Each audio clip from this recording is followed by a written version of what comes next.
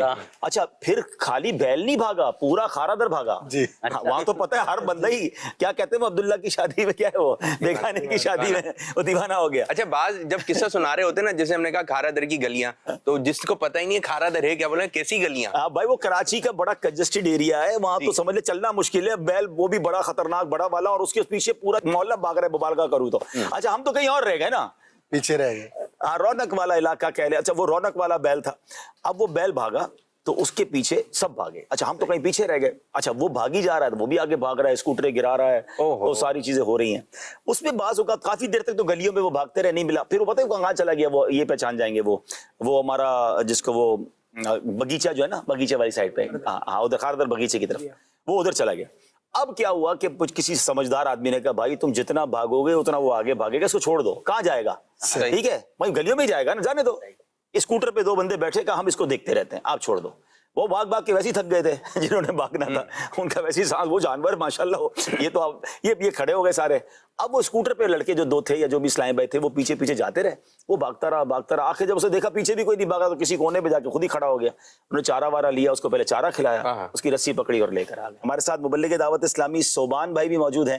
ان کے پاس بھی یقیناً زندگی بہت سارے شعبوں میں جاتے ہیں, ملاقاتیں کرتے ہیں. جو بندہ زیادہ سوشل ہوتا ہے اس کے پاس بہت زیادہ کہانیاں ہوتی ہیں. صوبان بھائی کو مرحبا کہتے ہیں, آتے صوبان بھائی کی طرف, لیکن عابد بھائی کو لگتا ہے کچھ بات یاد آ گئی. آپ جب بات کر رہے تھے نا, تو کہ وہ جانور دوڑا اور یوں پھر پیچھے مت جاؤ اس کے, خود ہی ٹھہر جائے گا, تو اس پہ مجھے ایک بات یاد آ گئی تھی. وہ ایک شخص تھا, وہ بھاگ رہا تھا, تیزی سے جا رہا تھا, تو اس نے دیکھا تیزی سے آ رہا ہے, تو دوسرا شخص بھی اس کے ساتھ ہو لیا, پھر تیسرا بھی.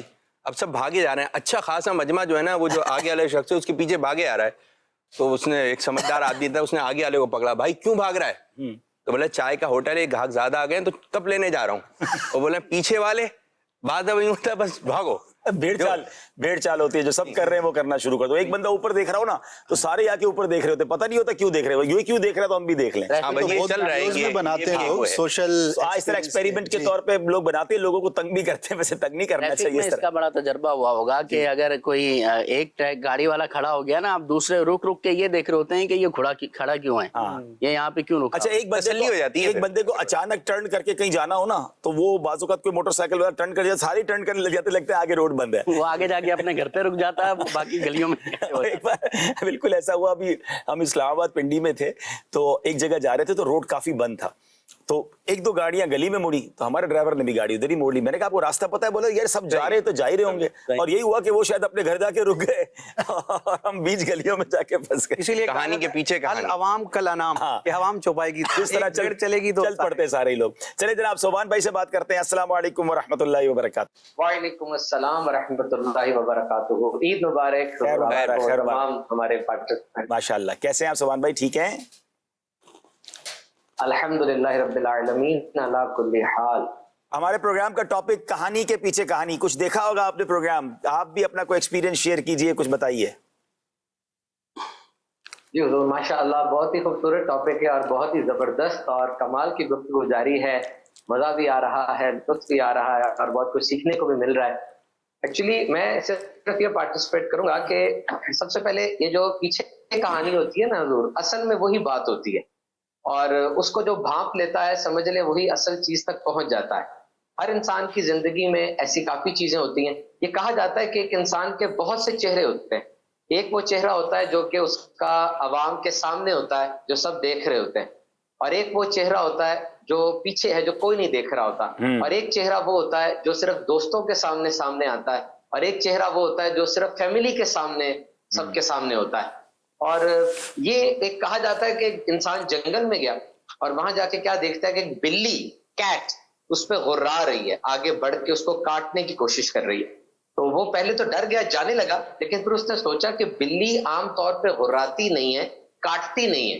ایک ایسا جانور ہے جو کہ دوستانہ اس کا رویہ ہوتا ہے, یہ خاص بلی کیوں کاٹ رہی ہے؟ تو اس نے پھر تھوڑا سا پیچھے ہو کے دیکھا تو اس بلی کی جو دم تھی وہ شکنجے میں پھنسی ہوئی تھی. اب اس کو پتا چل گیا کہ در حقیقت کہانی یہ ہے کہ اس کی بلی کی دم کی وجہ سے وہ پریشان ہے. اس نے کسی طریقے سے بلی شکنجے سے جب آزاد کی تو وہ بلی میاؤں کر کے اسی طرح اپنا جو اس کا رویہ ہوتا ہے اس سے بھاگ گئی. تو اصل چیز اس کو بھانپنا تھا کہ وہ کیا چیز ہے. ایک بڑا کامیاب بزنس مین اپنی کتاب میں لکھتا ہے کہ میرا ایک ورکر جو کہ بڑا دوستانہ اور بڑا ہی اچھے رویے والا اور بڑا ایفیشینٹ تھا, وہ ایک دن جب آفس آیا تو وہاں پر اس کا موڈ آف تھا. اب ایک ایسا بندہ جس کا موڈ روزانہ اچھا ہوتا ہے لیکن آج اس کا موڈ آف ہے, جو بڑی اچھی پرفارمنس دیتا ہے لیکن آج وہ سست ہے, جو ہر کام آگے بڑھ کر کرتا ہے لیکن آج وہ بہانے کر رہا ہے, جو بڑا سوشل ہے لیکن آج وہ چپ چپ ہے. تو اس نے پہلے اس نے پوچھا لیکن اس نے ٹال دیا. پھر اس نے پوچھا, تیسری بار جب پوچھا تو ورکر نے جواب دیا کہ میرے گھر میں کوئی مسئلہ ہے. اصل کہانی یہ ہے. تو یہ جو اصل کہانی ہوتی ہے, یعنی جو دوسری کہانی ہے پیچھے کی طرف جو موجود ہے, یہ بڑی اہمیت کی حامل ہوتی ہے. اچھا, یہ ہر ایک کو بتائی نہیں جا سکتی, ایسا ہی اور ہر ایک کو چاہیے کہ اس کی ٹو میں بھی نہ پڑے, اس کی ٹو میں بھی نہ پڑے. ہر ایک کو بتانے جیسی بات ہوتی نہیں ہے, اور یہ ڈپینڈ کرتا ہے کہ یہ دوسری کہانی اس شخص کا عہدہ کتنا ہے. جیسے آپ ہیں ہمارے رکن شورا قبلہ حاجی عبداللبی بطاری صاحب, آپ دعوت اسلامی کی بہت سی مجالس کے نگران ہیں, نمائندہ دعوت اسلامی ہیں, مدنی چینل پر ایک بڑے زبردست ہمارے لیڈ پرفارمر ہیں. اب دیکھیے آپ کتنے لوگوں کی کہانی آپ جانتے ہوں گے, اور کتنے لوگوں کی ایسی باتیں ہیں جو کہ اصل میں پتہ ہوں گی. اوپر سے جو نظر آتا ہے اس پہ گیس تو ہم سب کر رہے ہیں, لیکن در حقیقت کیا مسئلہ ہے وہ چیز وہی جانتا ہے. تو اس کی ٹو میں بھی نہیں رہنا چاہیے. کہا جاتا ہے کہ انسان اگر اپنے آپ کو مینٹلی سیٹسفائی اور اپنے آپ کو نفسیاتی بیماریوں سے بچانا چاہتا ہے تو اپنی زندگی میں یہ 3 طرح کے لوگوں کو ڈھونڈ کے رکھے. نمبر 1 وہ جس کو سب کچھ بتانا ہے, ایک ایک بات بتانی ہے, تفصیل کے ساتھ بتانا ہے, اس کو ضرور بتانا ہے. وہ بندہ جس کو بتانا ضروری ہے, اس سے کچھ چھپانا نہیں ہے. جیسے ڈاکٹر کے پاس انسان جاتا ہے, بالکل ایک بات بھی نہ چھپائے. آپ کو کون سی دوائی سے الرجی ہوتی ہے, کس موسم میں کیا ہوا, آپ کی فیملی میں ہسٹری کیا ہے, نہیں چھپانا اس سے.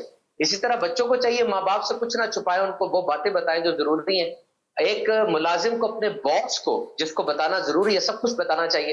اور دوسرے نمبر پہ وہ بندہ جس کو صرف ایک جملے میں پوری بات بتانی ہے, بس ایک جملہ بتانا ہے, بہت زیادہ تفاصیل کی حاجت نہیں. اور نمبر 3 وہ جس کو کچھ نہیں بتانا, جس کو کچھ نہیں بتانا. اگر گاڑی رکی رہی بڑی دیر تک اور ڈرائیور اتر کے ہر ڈبے میں جا کے ایک ایک سواری کو یہ بتانا شروع کر دے بھی گاڑی کیوں رکی تھی, ایکسیڈنٹ ہوا تھا, تیل ختم ہو گیا, انجن شارٹ ہو گیا, تو پھر گاڑی تو نہیں چلے گی. تو یہ جو اصل کہانی ہے یہ ہر ایک کے ساتھ. ہمارے سامنے جو بابا جی سفید داڑھی والے اور جھریوں والے نظر آ رہے ہیں, پتہ نہیں کتنی کہانیاں ان کے دل میں موجود ہے, کون سی بتانے جیسی ہے کون سی بتانے جیسی نہیں ہے, یہ دیکھنا ہوتا ہے. آپ سے اور بھی لیتے ہیں سبحان بھائی, ساتھ رہیے گا. ہم چاہیں گے, ماشاءاللہ آپ نے ہمیں پہلے تو بیسکس بہت خوبصورت بتائیں کہ لوگوں کے ساتھ بڑے معاملات ہوتے ہیں اور ہر بات ہر کسی کو بتائی نہیں جاتی, اور بعض اوقات پیچھے کوئی معاملہ بھی ہوتا ہے. اور یہ شاید بہت زبردست آپ نے ہم سب کو ایک گائیڈ لائن بھی دی ہے کہ اگر ہمارا کوئی ملازم, ہمارا کوئی اسٹوڈنٹ, کچھ سمجھدار ٹیچر ہوتے ہیں جو بچے کے چہرے سے سمجھ جاتے ہیں کہ یہ بڑا بریلینٹ اسٹوڈنٹ ہے, آج سبق نہیں سنا رہا یا آج کوئی گھبرایا ہوا لگ رہا ہے, تو پیچھے کیا پرابلم ہے, اس کے والدین سے بھی رابطہ کرتے ہیں. تو یہ بڑی اچھی بات آپ نے کی کہ کسی کے بارے میں, چاہے وہ امپلائی ہو, چاہے وہ اسٹوڈنٹ ہو, چاہے کوئی دوست ہو, فیصلہ نہ کر لے کہ یار آج اس نے منہ چڑھا کے مجھ سے بات کی. یار جو ساری زندگی آپ سے پیار سے بات کر رہا ہے اور آج اس کا موڈ آف ہے, تو ایک موڈ آف سے فیصلہ تو نہ کرو نا یار, کیا پتا پیچھے اس کے ساتھ کیا ہوا ہوگا. تو یہ بڑی کمال کی ایک طرح سے میں لائن دی ہے میں سبحان بھائی نے کہ اس پر ہم سب ہر معاملے میں غور کریں. ہم بہت جلدی فیصلہ کر لیتے ہیں کسی کے بارے میں, بڑا مغرور ہے, بڑا یہ, ارے بھائی وہ اس وقت کس کیفیت میں ہے.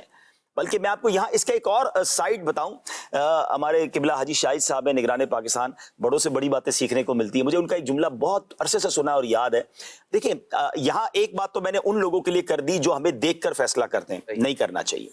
لیکن ہمیں تو پتہ ہے نا آج ہمارا موڈ آف ہے, ہمیں تو پتہ ہے نا آج میں تکلیف میں ہوں, ہمیں تو پتہ ہے نا آج میں ایک بڑے غم میں ہوں, میں پراپر پرفارم نہیں کر سکوں گا, میں اچھی بات نہیں کر سکوں گا, میں مسکرا کے مل نہیں سکوں گا. حاجی شاہد صاحب نے ایک جملہ بڑا زبردست ایک بار فرمایا تھا, فرماتے جس دن تمہارا موڈ آف ہونا, یا جس دن طبیعت ٹھیک نہ ہو, یا جس دن طبیعت میں تھوڑا سا چڑچڑا پن آ گیا کسی بھی وجہ سے, اس دن فون نہ اٹھائیں کسی کا, یا ان چند گھنٹوں کے لیے بات نہ کریں کسی سے. دیکھیے فون کرنے والے کو نہیں پتا آپ کی طبیعت خراب ہے, آپ نے فون اٹھا کے شروع ہو گیا, یار آپ کو پتا نہیں میں کس تکلیف میں ہوں, آپ کو پتا نہیں میں ابھی یہ وقت فون کرنے کا, اس کو کیا پتا آپ کے ساتھ کیا پرابلم ہے. آپ تھوڑی دیر نہ اٹھائیں نا فون, نمبر نوٹ کر لیں, بعد میں کر لیجیے گا. یہ کیفیت بعض اوقات چند منٹوں یا چند گھنٹوں رہتی ہے, تو آپ اس کے بعد ریلیکس ہو جائیں, اب بات کریں. جو خاص طور پہ پبلک فگر ہے نا, دیکھیں پبلک فگر جتنے بھی ہیں ان کا غم ان کا ہے, پبلک کا نہیں ہے. ان کی تکلیف ان کی ہے. آپ سے لوگ مسکراہٹ ہی ایکسپیکٹ کرتے ہیں, آپ سے لوگ حشاش بشاش طریقے سے ملنا ایکسپیکٹ کرتے ہیں. آپ کہ یار تمہیں پتہ نہیں کتنی پریشانی ہے, تم سے پریشانی سننے تھوڑی آیا ہے, وہ تو اپنی پریشانی دور کرنے آیا آپ سے ملنے. بات رہ گئی تھی عمران بھائی نے جو بات کی تھی نا کہ ہمیں اپنے لوگوں کے ساتھ, ملازمین کے ساتھ, اور پھر بعض اوقات کسی کے وجہ سے ہم نوازے جاتے ہیں. وہ واقعہ مدری چینل پر باقاعدہ فلمایا بھی گیا تھا کہ ایک بندہ تھا جو ایسی جگہ کام کرتا تھا کہ جہاں وہ یوں سمجھیے کہ فریج بھی ہے اور کولڈ اسٹوریج بھی ہے. کولڈ اسٹوریج میں وہ کام کرتے تھے اور باہر بھی آتے تھے, کیونکہ کولڈ اسٹوریج میں ایک لمیٹڈ ٹائم تو آپ رہ سکتے ہیں, اس کے بعد ظاہر ہے بہت ٹھنڈا ہوتا ہے وہ. تو وہ جب بھی باہر جاتے تھے نا تو اس آتے ہوئے بھی اور جاتے ہوئے بھی چوکیدار کو سلام کرتے تھے. اچھا باقی لوگ نہیں کرتے تھے, وہ سب اور کیسے ہیں, طبیعت ٹھیک ہے, تو وہ جاتے ہوئے بھی سلام کرتے ہوئے جاتا تھا, واپسی میں بھی سلام دعا کرتے ہوئے جاتا تھا. اب بظاہر یہ خوش اخلاقی تھی, ایک غریب کی دل جوئی تھی. بعض اوقات ایک فیکٹری میں چوکیدار ہوتا ہے, پوری فیکٹری میں لوگ ہزاروں آتے جاتے, کوئی بات ہی نہیں کرتا. اس بندے کی اچھائی یہ تھی کہ وہ سلام کر کے جاتا, سلام کر کے آتا. تو ایک دن کیا ہوا کہ وہ اندر کام کر رہا تھا کولڈ اسٹوریج میں, اور جو باقی ملازمین تھے ان کا ٹائم آف ہو گیا, اس نے کہا میں ابھی نکلتا ہوں. لیکن آخری ملازم یہ سمجھا کہ کولڈ اسٹوریج میں اب کوئی نہیں ہے, اس نے تالا لگا دیا. باہر سے بند ہو جاتا تھا, وہ بند ہو گیا. اب یہ اندر جناب سردی کے اندر, اب اس نے تو سمجھا میری تو جان گئی, اب مجھے کون بچائے گا. ساری رات اگر میں نے کولڈ اسٹوریج میں گزاری تو میں تو جم جاؤں گا. بڑا چیخا, بڑا چلایا, فون کے سگنل بھی وہاں نہیں آتے تھے. بڑی کوشش کی, مگر 1-1.5 گھنٹے بعد خود بخود دروازہ کھلتا ہے اور وہ چوکیدار اندر آتا ہے. اس کو تو آواز دیتا ہے, اس کو طرف وہ بے ہوش جیسا ہو گیا تھا, اس کو اٹھاتا ہے اور باہر نکالتا ہے. بعد میں لوگوں نے پوچھا کہ آپ کیوں اندر گئے تھے؟ کہتا ہے یار یہ بندہ روز سلام کر کے جاتا تھا, میں نے کہا ابھی تک باہر کیوں نہیں آیا, واپسی آیا ہی نہیں ہے, یہ اندر ہی کہیں ہوگا, ورنہ یہ بغیر سلام کیے مجھے نہیں جاتا تھا. اب اس کی ایک اچھی عادت, کہانی کے پیچھے دیکھیں کیسی کہانی تھی کہ ایک اچھی عادت نے اس کی جان بچا لی. کہ وہ چونکہ روز سلام کر کے جاتا تھا تو گویا یہ اس کی حاضری لگتی تھی اور اس کی ایگزٹ لگتی تھی, وہ ایگزٹ لگی نہیں تھی. تو اس نے کہا یہ آج اندر ہی ہوگا, اور ایسا ہی ہوا اور اللہ پاک نے اس کی جان بچا لی. تو بعض اوقات کوئی اچھی نیکی, وہ انگریزی کا ایک جملہ ہے نا کہ آپ کچھ اچھا کرتے ہیں وہ گو اراؤنڈ ہو کر واپس آپ کی طرف آتا ہے. تو اچھا کرو گے تو اچھائی تمہاری طرف آئے گی, اور اگر برائی کرو گے تو کہیں نہ کہیں وہ برائی جا کے امپیکٹ ڈال رہی ہوتی ہے, وہ ہم پر اثر ڈال رہی ہوتی ہے. آصف بھائی سے بھی کوئی واقعہ میرا خیال ہے سنیں, یہ بھی نعت خواں ہیں اور کئی محفلوں میں جاتے ہیں, تو ان کے ساتھ بھی کچھ کہانیاں ہوئی ہوں گی. ہماری محفلیں اکثر بعد نماز عشاء یعنی رات کو پروگرام ہوتے ہیں, تو وہ باب المدینہ کراچی کا کوئی علاقہ کورنگی, تو وہاں بہت بڑی فیکٹری وغیرہ اور سینکڑوں ہزاروں وہ ملازم و لیبر وغیرہ کام کرتے ہیں. تو مجھے کہا آصف بھائی وہ جمعہ کی نماز کے بعد جو ہمارے یہاں وہ محفل نعت کا سلسلہ ہے, تو میں نے کہا وہ رات اس کو آپ تبدیل کریں اور عشاء کی نماز کے بعد کر لیں. کہا نہیں یہاں تو پاسبل نہیں, عصر مغرب کے آس پاس جو ہے وہ فیکٹری ہماری چھٹی ہو جاتی ہے اور سارے اتنے بڑے پیمانے پر پروگرام کر رہے ہیں, تو آپ کو مطلب وہ میں نے کہا کہ مجھے اب معذرت چاہوں گا, شاپ وغیرہ کا سلسلہ ہے, میں نہیں آ پاؤں گا دن میں. لیکن وہ کچھ محبت تھی اور پیچھے وہی کوئی کہانی تھی. اچھا وہ مجھے راستے میں پتہ چلا, تو میں نے بہرحال منع کیا, لیکن وہ اصرار پہ اصرار, اور پھر صورت بن گئی. میں نے کہا ٹھیک ہے, تو پھر جاتے رہے. تو میرے ساتھ ایک میرے دوست ہیں محفلوں میں آتے ہیں, انہوں نے کہا کہ دن میں پروگرام تو اتنے عرصے سے اگر کوئی رابطہ بھی کرتا ہے تو ہم تو پھر آج اچانک, میں نے کہا نہیں مان رہے تھے اور پتہ نہیں کیا بات ہے, اور پھر وہ سبب بن گیا اور پھر ہم جاتے رہے.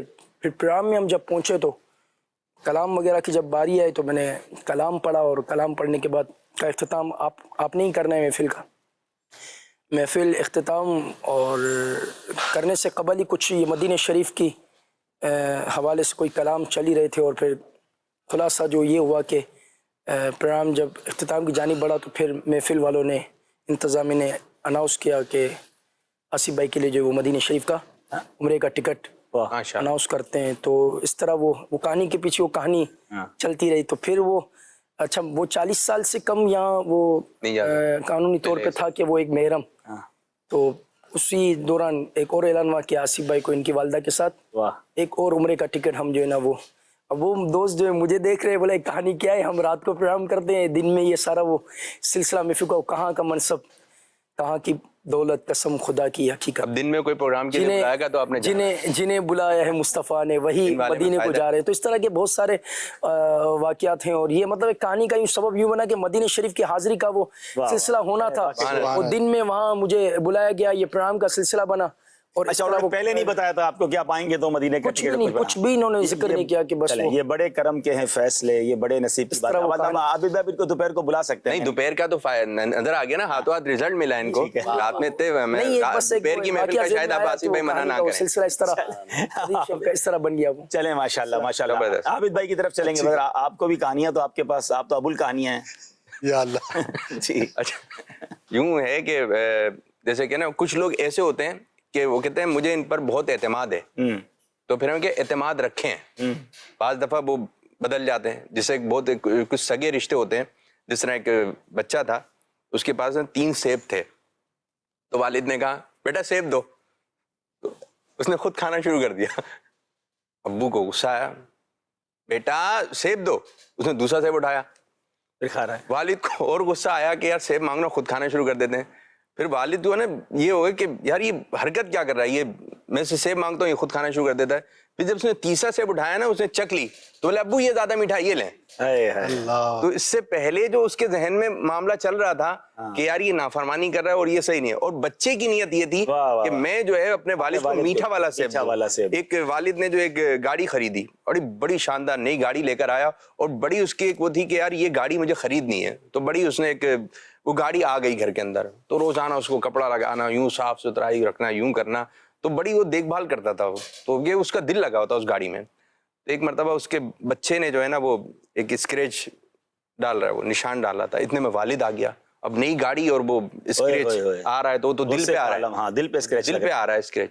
اب وہ تھا بچہ اس کا چھوٹا سا، تو اس نے جیسی بچے کو دیکھا تو اس کو اتنا غصہ آیا، اتنا غصہ آیا، تو اس نے وہیں سے نا چابی کھینچ کے بچے کو روکنے کے لیے، وہ چابی جو ہے نا وہ بچے کے ہاتھ پہ لگی جا کر، اب ہاتھ پہ تو لگی، بچہ رونے لگا تکلیف میں، تو والد اس کو اٹھا کے گیا۔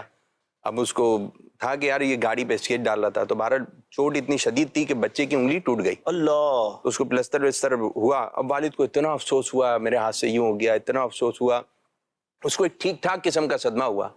اب والد گھر لے کر آیا تو بچے کو پیار بھی کر رہا تھا، یوں اس کا بہت دل، لیکن گاڑی پر بھی تھی یار، اسکریچ بھی تو ڈال رہا تھا یہ۔ تو بہرحال وہ کچھ دیر کے بعد گاڑی کی طرف گیا، تو بولا دیکھوں تو کیا نشان ہے۔ تو جب اس نے گاڑی کی طرف دیکھا تو اس پہ لکھا تھا آئی لو پاپا جان۔ اللہ، پاپا، اس بچے نے اس گاڑی کے اوپر اسکریچ نہیں ڈالا، بلکہ لکھا تھا، والد ایسا رونے لگا کہ پہلے کچھ اور سوچ رہا تھا، لیکن وہ جو بچہ تھا اس نے ایسی محبت کا اظہار کیا کہ یہ لکھا، اس پر اس کے بعد انگلی توڑ دی۔ ہاں، لیکن اس کو اب اسکریچ۔ یہاں اس واقعے سے ایک بہت خوبصورت سبق مل رہا ہے کہ بعض اوقات کوئی شخص غلطی کرتا ہے، چاہے بچہ ہو، فیملی ممبر ہو یا ملازم ہو، ہم اس غلطی کی اصلاح میں غلطہ کرتے ہیں، غلط، یعنی غلطی کا بھی کچھ بڑا ہی کرتے ہیں۔ یعنی مثال کے طور پر بچے نے گلاس توڑ دیا، غصہ آپ کو آیا، آپ نے اس کو چاٹا مارا، اس کا سر پھٹ گیا یا ہاتھ توڑ دیا۔ ایسا ہوتا ہے کہ غصے میں باپ مارتا ہے اور بچے کو اتنا بڑا زخم لگ جاتا ہے کہ اچھا بعد میں روتا بھی باپ ہی ہے، ماں ہی روتی ہے۔ اچھا اسی طرح ماں بعض اوقات، ماؤں کو بھی عرض ہے کہ غصے میں آ کر بچوں کو بددعائیں دے رہی ہوتی ہیں۔ اب ماں باپ کی دعائیں تو مقبول ہیں، کہیں ایسا نہ ہو قبولیت کا وقت تو آپ کی بددعا لگ جائے۔ اچھا آپ کے بچے کو بددعا لگی، تکلیف تو آپ ہی کو ہونی ہے، اس کو جو بھی تکلیف ہونی ہے بعد میں تکلیف ماں باپ کو ہی ہونی ہے۔ تو یہ نہ کریں، غلطی کی اصلاح کرنے کا کوئی طریقہ ہوتا ہے، ایسا نہ کریں، ایسا ریئیکشن نہ دے دیں کہ آپ بڑا نقصان کر بیٹھیں۔ تو یہ بہت اہم بات ہے۔ اب میں چاہوں گا، میں باقی سب سے بھی اس پر رائے لوں گا، اسد بھائی ماشاءاللہ جان دیدہ ہیں اور ہمارے ساتھ صوبان بھائی بھی ہیں۔ پچھلے دنوں ایک واقعہ ہوا ہے ناظرین، اور وہ بہت بڑی کہانی ہے، مطلب انٹرنیشنل میڈیا نے بھی اس کو بہت بڑے پیمانے پر لیا، اور اہل وطن تو ہمارے بہت زیادہ غمگین ہوئے۔ اس کے پیچھے بہت ساری داستانیں ہیں، بہت ساری کہانیاں ہیں۔ اس پہ تفصیلی پروگرام تو انشاءاللہ ہمارے نگران شورا اس کی تیاری بھی کر رہے ہیں کہ پاکستان سے بھی اور تارکین وطن جو تھے بڑی تعداد میں یہ لیبیا سے روانہ ہوئے، جو ہمارے پاس معلومات ہیں، اور وہاں سے یہ یورپ جا رہے تھے، اور ایک کشتی تھی، بتایا جاتا ہے کہ جس میں 100-150 لوگوں کی بیٹھنے کی گنجائش تھی، اس میں تقریباً 700 افراد بٹھا دیے گئے، اور وہ ایسے بیٹھے، جو اب ان کی کہانی آ رہی ہے عمران بھائی، کہ وہ جو جہاں بیٹھا تھا نا وہ اس سے ہل بھی نہیں سکتا تھا، یعنی بالکل فکس کر دیے گئے تھے لوگ۔ اب آپ بتائیں کہ اگر 4-5 دن کا سفر ہے، کھانا پینا اور واش روم وغیرہ، اب یہ سب کیا ہوا ہوگا ان کے ساتھ، اور پھر وہ بڑی بڑی لہریں، اور یہ بھی بتایا گیا کہ جب وہ پانی کچھ مقدار میں تھا، وہ پانی ختم ہو گیا تو پانی تک نہیں تھا ان کے پاس، پھر وہ سمندر کے پانی میں پانی پینے کا انہوں نے شروع کیا، کیونکہ بالکل ہی پیاس سے ان کا برا حال ہو گیا، وہ کشتی ہی الٹ گئی، کوئی وجہ بنی اس کی۔ اور اب آپ سوچیں کہ یورپ کے ٹھنڈے پانی ہوں، تیرنا آتا نہ ہو، ظاہر تیر کے بھی کہاں جائیں گے، بڑا سمندر ہے، تو اس میں بتایا جاتا ہے کہ تقریباً